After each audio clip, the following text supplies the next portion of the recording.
Kanavointi 20.9.2023. Huomenta, Kati.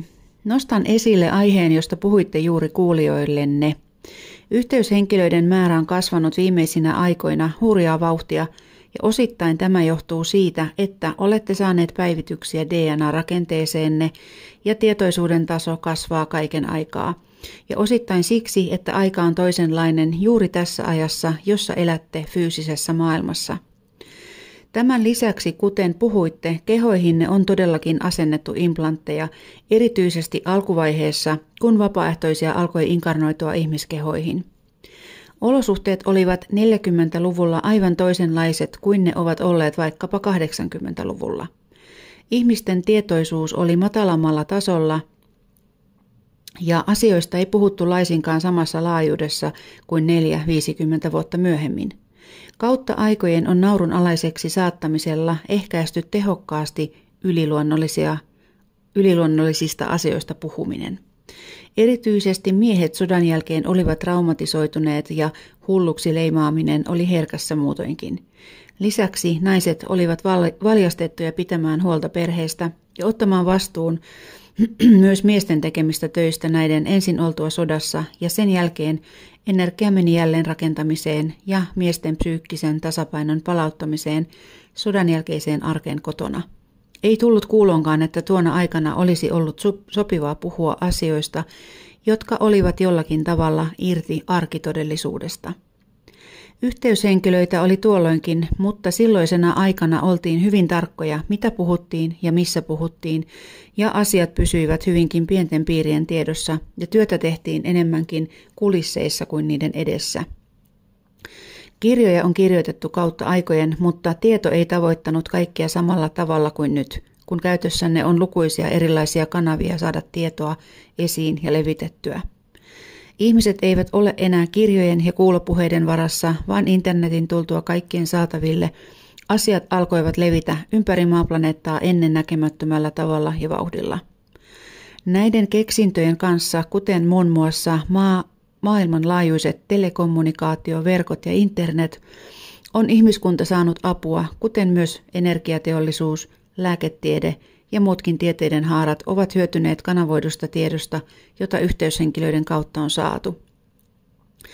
Erityisesti ensimmäisen ja toisen aallon vapaaehtoisiin asennettiin yhteysimplantteja siitä syystä, että ulkoisen tiedon tuoma hyöty tietoisuuden tason kasvattamisessa oli niin paljon pienempi, että pelkästään kouluttautumalla ja sitä kautta tietoa hakemalla ei olisi saavutettu tarpeeksi nopeaa tietoisuuden tasoa.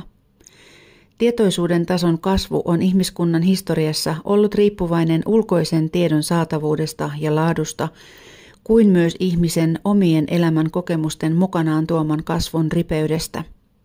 Maaplaneetalla on kautta aikojen ollut inkarnoituneena kullakin aikakaudella myös korkeamman tason sitaateissa henkisiä opettajia, mutta nämä on usein yhdistetty uskontoihin tai niiden ympärille on luotu guru-kultteja, jolloin niiden sanoma on usein jäänyt uskonnollisen sanoman varjoon, eikä osa ihmisistä ole osannut omaksua uskonnollista sanomaa omakseen sellaisenaan.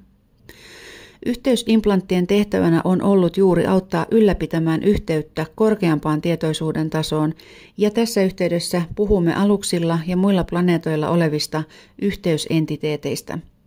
Moni vapaaehtoinen on tullut kokonaan toisesta tähtijärjestelmästä koulutuksen kautta, ja usealla on jakautuneen sielun toinen puolikas aluksella oman aurinkokuntanne galaksissa, tai sitten sielu on inkarnoituneena sitaateissa kokonaisena ihmiskehoon, ja fyysinen keho, josta on lähdetty tehtävälle, on jätetty lepotilaan säilöön alukselle tai kotiplaneetalle.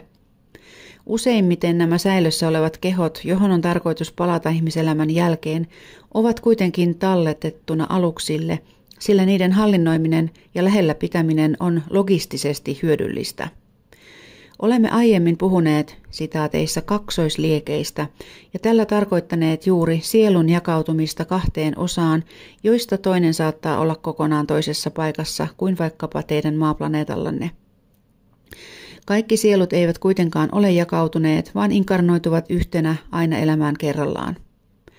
Joskus on kuitenkin hyödyllistä jakautua, ja tässä tapauksessa, kun maaplaneetan tehtävä on sitä niin vahvasti edellyttänyt, on tällä hetkellä inkarnoituneena huomattava määrä kaksoisliekkisieluja. Tästä johtuen on monella teistä yhteys omaan muualla olevaan kaksoisliekkiinne joko astraalitasolla tai sitten fyysisessä kehossa tietoisuuden tason kohotessa jopa päivätajunnan kautta kanavoimalla, kuten sinulla, Kiera. Kaikki eivät kuitenkaan kanavoi omaa kaksoisliekkiään, ja kanavointia voi tapahtua useilta eri värähtelytaajuuksilta, myös matalilta, jolloin puhutaan sitaateissa pahuuden voimista, jotka usein näyttävät ottavan ihmisen hallintaansa. Nämä värähtelytaajuudet ovat niin karkeita ja voimakkaita, että niistä voi helposti menettää järkensä ihmiskehossa ollessaan. Korkeammilta taajuuksilta kanavointi sen sijaan on aina hyvin rakkauden täyteistä ja kannustavaa, eikä sieltä käsin koskaan käsketä tekemään mitään, kunnioittaen ihmisen omaa vapaata tahtoa. Ylösnousseet mestarit, henkioppaat ja jopa enkelikunnan suluissa tällä tarkoitetaan jo hyvin korkeavärähteisen valo-olentojen asuinsijaa. Edustajat tuovat yhteyshenkilöille kanavoitua tietoa. Kaikilla näillä on oma viestinsä ihmiskunnan edustajille ja päätarkoituksena on auttaa tietoisuuden tason nostamisessa ja henkisessä kehityksessä.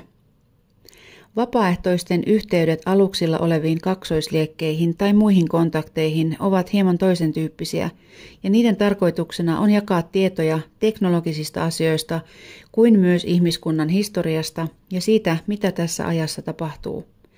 Toki myös meidän kauttamme annetaan tietoa henkiseen kehitykseen liittyvistä asioista, mutta ehkä enemmänkin siten, että kerromme asioista siten kuin ne ihmiskunnan kehityksen historiassa ovat olleet ja minkälaisia ovat universumin lait, lainalaisuudet ja järjestys. Näiden lisäksi annamme tietoa myös maaplaneetan ulkopuolisten lajien olemassaolosta, laadusta ja sijainneista. Tässä ajassa korostuu erityisesti meneillään olevaan ja lähestyvään suureen muutokseen liittyvät tiedot sekä maan ulkopuolisen elämän, galaktisen liiton ja ihmiskunnan yhteyteen liittyvät asiat, sillä ihmiskuntaa täytyy valmistella yhteyteen ja tämän suuren sitaateissa paljastuksen alla on erityisen tärkeää jakaa tietoa siitä, ettette ole koskaan olleet yksin. Kuten sanottu, tämä tulee olemaan hyvin monelle elämää ja maailmankatsomusta ja maailmankuvaa järkyttävä seikka. Koska ihmiskunnan omat johtajat ovat näitä tietoja kautta aikojen pyrkineet salaamaan, on meillä yhteyksiemme avulla ollut paljon tehtävää tällä saralla. Emme siis voi tulla kylmiltään suuressa mittakaavassa esiin ilman valmisteluita. Palatakseni niihin implantteihin mainittakoon, että on siis olemassa yhteysimplantteja, joita alettiin asentaa toisen maailmansodan jälkeen syntyneisiin vapaaehtoisiin jo ennen syntymää. Osalle sellainen on voitu asentaa hyvin varhaisessa vaiheessa lapsuutta syntymän jälkeen. Kysyt nyt, miten implantteja asennetaan. Tätä on hieman vaikea selittää ihmisten sanoin kuvailemalla, sillä minun pitäisi ensin kuvailla teille myös olemassaolon eri värähtelytaajuuksien lainalaisuuksia. Kerron asian vaikkapa näin. Kun lapsi kasvaa äitinsä kohdussa, on hänellä fyysinen keho, johon sielu kiinnittyy kokonaan vasta syntymän yhteydessä. Sitä ennen sielu on välitilassa odottamassa syntymää. Eri värähtelytaajuuksia käyttämällä voidaan lähestyä ihmiskehoa energeettisesti olemalla energiakehon lähellä tai jopa sen sisällä. Mikäli implantti asennetaan tässä vaiheessa, voi sielu tuoda sen mukanaan energiakehossa, jolloin se materialisoituu sielun kiinnittyessä kehoon. Näin ollen inkarnoituva sielu voi tuoda implantin itse kehoonsa. Mikäli vielä tässä vaiheessa sitä ei asenneta, tapahtuu se myöhemmin fyysisesti. Tällöin fyysisen kehon täytyy vierailla sillä värähtelytaajuudella kuin fyysinen kehokin on, ja implantti on jo fyysisessä muodossa. Usein vanhemmilla ei ole mitään muistikuvia siitä, että heidän lapsensa luona olisi käyty esimerkiksi yöaikaan tämän ollessa imeväisiässä. Mikäli implantti on asennettu, on lapsella hyvinkin voimakas yhteyskokemus jo hyvin nuorena. Tätä yhteyttä kuitenkin pyritään hillitsemään, kun lapsi kasvaa, koska se saattaa häiritä muutoin ihmiskokemuksen muodostumista ja kiinnittymistä maaplaneetalla elettävään elämään. Implantti voi voimistaa myös muistikuvia edeltävistä inkarnaatioista, mikäli sellaisia maaplaneetalla on. Usein yhteysimplantin ominaisuuksiin kuuluu se, että se voidaan kytkeä päälle siinä vaiheessa, kun se elämän kannalta on sopivaa. Sen avulla voidaan myös saada arvokasta tietoa ihmiskehosta, sen kaikista biologisista parametreista, kuten terveydentilaan liittyvät asiat ja niin edelleen. Aluksista käsin valvotaan yhteyshenkilöiden lähettämää dataa, ja siinä vaiheessa, kun ihmiskehossa oleva vapaaehtoinen alkaa muistaa tehtäväänsä tai jopa pyytää yhteyttä, katsotaan tämän olevan valmis yhteyden avaamiselle tai voimistamiselle. On olemassa myös toisen tyyppisiä implantteja, joiden tarkoitus on ollut suitsia henkisen kehityksen nopeutta, ja tästä olemmekin jo puhuneet edeltävästi. Tällöin nämä implantit eivät ole meistä lähtöisin, vaan niin kutsuttujen negatiivisten rotujen tekosia. Näitä implantteja on pyritty varsinkin viimeisten vuosien aikana joko neutralisoimaan tai sitten kokonaan poistamaan, sillä kuten sanottu, ne ovat aiheuttaneet paljon terveyshaittoja ja psyykkisiä ongelmia. Maaplaneetta on tiheydeltään niin fyysinen, että mikäli energiavärähtelyitä pyritään pitämään matalana jatkuvasti, aiheuttaa se aina kohteessa fyysisiä tai psyykkisiä ongelmia. Matalavärähteiset tunteet ihmisen energiakentässä vaikuttaessaan myös fyysiseen kehoon aiheuttavat paljon muun muassa syöpää tiivistyessään pikkuhiljaa yhä fyysisempään muotoon. Raivon tunne saattaa aiheuttaa fyysisessä kehossa muun muassa maksasairauksia ja kutinaa ja niin edelleen.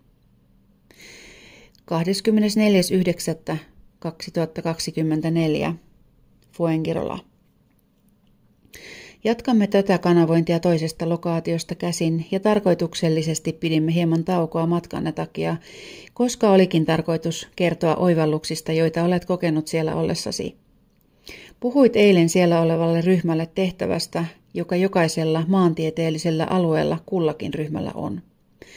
Espanjan alue, jossa olette nyt, on erityinen valon keskittymä, jonka tunsit välittömästi omassa energiakehossasi. Tällaiset valon ja auringon tankkauspisteet ovat tärkeitä erityisesti niille, joiden tietoisuus ei ole vielä auennut täyteen potentiaaliinsa. Sillä kuten olemme edeltävästi usein jo puhuneet, auringosta saatava valoenergia ja informaatiokoodit lataavat ihmisen energiakenttään tärkeää energiaa. Erityisesti siellä pohjoisessa, jossa te maantieteellisesti lähes kaiken aikanne asuessanne vietätte, olisi hyvä saada valoa myös talviaikaan, sillä se virkistää energiatasolla viikoiksi eteenpäin ja elvyttää DNAn osia valon aktivoidessa niitä. Tämän vuoksi tunnet omassa kehossasi valon ja auringon välittömän vaikutuksen ja sen, kuinka energiatasot ovat aivan toisella tasolla kuin kotimaassa. Etelän matkailulla on tärkeä vaikutus pohjoisella pallonpuoliskolla eläville juuri tästä syystä. Useat teistä saattavat kaivata selittämättömästi etelän aurinkoon ja jopa asumaan sinne pidemmiksi aikaa tai pysyvästi. Tällä on myös se tehtävä, että tietoisemmat ihmiset lataavat vielä tehokkaammin auringon valoinformaatiota ja kykenevät kanavoimaan sitä hyvin kauniilla tavalla kollektiivienergiakenttään, joka auttaa ylläpitämään sen korkeavärähteistä energiatasoa. Jokaisessa maankolkassa, jossa tällaisia tietoisia ihmisryhmiä on, pystytään kanavoimaan kollektiivienergiakenttään yhdessä valoenergian avulla suuret määrät korkeavärähteistä energiaa ja ylläpitämään sitä joko alueellisesti tai tietoisesti laajentaen aluetta laajemmalle maantieteelliselle alueelle. Joukkovoima on valtava ja teidän päättäjänne kyllä tietävät sen, että mikäli kansa jonain päivänä nousee yhtenä rintamana vaatimaan oikeuksiaan, tai haluaa vapauttaa itsensä orjuutuksesta, jossa sitä on pidetty yhteiskunnan tiukkojen sääntöjen, normien ja patriarkaalisten vanhojen rakenteiden takia, eivät he mahtaisi sille yhtään mitään. Tästä syystä vallanpitäjillä on ollut kautta aikojen keinoja alistaa kansa omaan tahtoonsa, ja toimivin niistä on ollut pelko. Tätä sovelletaan edelleen, kuten voitte medianne välittämän tiedon laadusta ja laajuudesta päätellä. Tiedostava ihminen on uhka päättäjille, eikä siihen tietenkään ole haluttu kansaa kannustaa. sillä se olisi merkinnyt yhteiskunnan rakenteiden totaaliseen muutokseen jo kauan aikaa sitten. Tällä tiellä te nyt kuitenkin olette, eikä tietoisuuden kasvua estä enää mikään matriisin alettua murtua. Nyt on vain kysymys ajasta, vaikka emme siitä muutoin juuri puhukaan erilaisen aikakäsityksemme vuoksi. Lineaarisella aikajanalla menette niin kutsutusti eteenpäin ja aika on nyt teidän liittolaisenne. Maaplaneetan energeettisessä kentässä tapahtuu jatkuvasti valtavia muutoksia, mutta haluamme edelleen muistuttaa teidän omasta vastuustanne sen suhteen, että tiedostatte jatkuvasti oman energeettisen luomisvoimanne ja voimanne ylipäätään, ettekä ulkoista maaplaneetan puhdistus- ja energeettistä parannustyötä toisille tahoille. Tällä tarkoitan sitä, että vaikka teillä onkin toisella värähtelytaajuudella auttajia, eivät he kuitenkaan ole pääasiallisessa vastuussa siitä, mitä maaplaneetalla tapahtuu. Muistakaa ryhmätyöskentelyn, yhteistyön ja yhteisöjen voima ja merkitys. Te teette tämän matkan ihmiskehossa, fyysisesti ja fyysisessä ympäristössä, ja samaan aikaan tietenkin energioiden eri värähtelytaajuudet vaikuttavat asioihin ihmissilmälle näkymättömällä tasolla. Jokaisen yksilön vastuu ja voima on suuri ja se on hyvä tiedostaa aivan joka hetki niin ajatuksissa, sanoissa kuin teoissa ja mitä useampi ihminen on energeettisesti vaikutuspiirissänne, sen suurempi on myös vastuu siitä, mitä sanotaan ja tehdään. Me täällä iloitsemme siitä, mitä näemme maaplaneetan laajuisesti tapahtuvan keskuudessanne. Yhdistyminen näihin korkeavärähteisiin energioihin alkaa olla yhä helpompaa, sillä meidän näkökulmastamme maaplaneetan energiat ovat olleet hyvin raskaat, ja mikäli haluamme tulla fyysisesti paikalle, täytyy meidän laskea värähtelytaajuuttamme, jotta se olisi mahdollista. Vastaavasti teidän taas täytyisi kohottaa värähtelytaajuuttanne, mikäli haluaisitte vierailla fyysisesti aluksella. Maailmamme alkavat kuitenkin ajoittain olla jo hyvin lähellä toisiaan energeettisesti, mutta on vielä matkaa siihen, että vierailut sujuisivat täysin vaivatta. Lisäksi on vielä hyvin suuri joukko ihmisiä, jotka eivät tiedosta tai ymmärrä laisinkaan koko energiavärähtelytaajuuksien käsitteistön tarkoitusta. Jatkakaa siis työtänne tietoisuuden lisäämiseksi ja matka jatkuu täysin aikataulussa ja suunnitelman mukaan. Kiitän sinua Kiera ajastasi. Olemme lähellä teitä sielläkin. Kiri.